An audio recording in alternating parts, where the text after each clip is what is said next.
Ask an astronomer.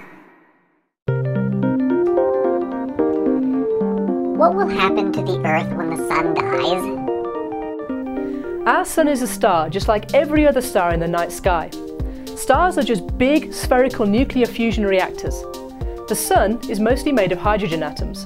When two of these hydrogen atoms smash together inside the Sun, they form a helium atom. Only the helium atom weighs a tiny little bit less than the two hydrogen atoms combined. This missing mass has been converted into energy, which shines out into space as sunlight. Our Sun has been steadily fusing hydrogen into helium for the last 5 billion years, and astronomers predict that it will continue to do the same thing for another 5 billion years, until it runs out of hydrogen. But what happens then? Does the Sun just turn off?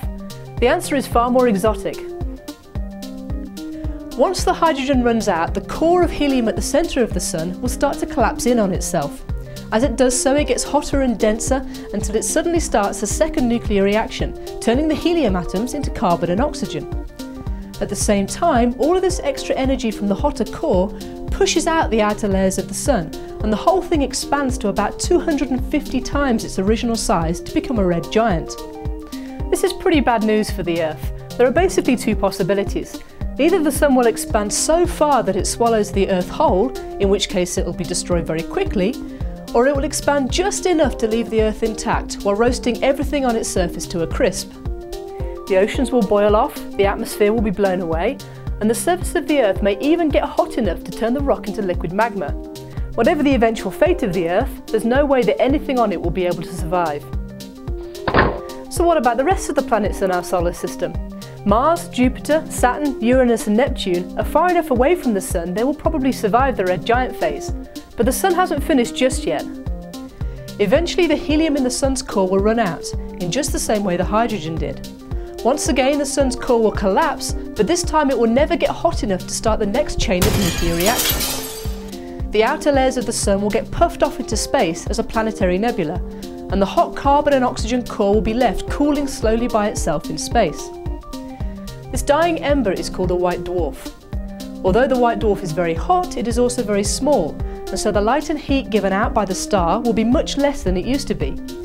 Any planets that escape the red giant phase will now be caught in a giant freeze as the temperatures plummet well below freezing. Here at the Spitzer Science Centre, we've been looking at many white dwarfs in our galaxy to see if we can spot the remains of ancient planetary systems that used to exist around the stars before they died. Over the last few years, we've discovered dusty disks around many of them, which we think may be the broken up remains of asteroids left over from the death throes of the system. Although they're too small and too cool to see with our telescopes, the Jupiters and Saturns of these ancient solar systems may still be orbiting around their stars billions of years after their sun died. Of course, we don't have to worry about any of this happening during our lifetime. We have about 5 billion years before we have to pack up and leave. But if human beings last longer than the dinosaurs did, then this is something that our direct descendants will eventually see, and the human race will have to look to the stars to find another place to call home. For Ask an Astronomer, I'm Dr. Carolyn Brinkworth of the Spitzer Science Centre.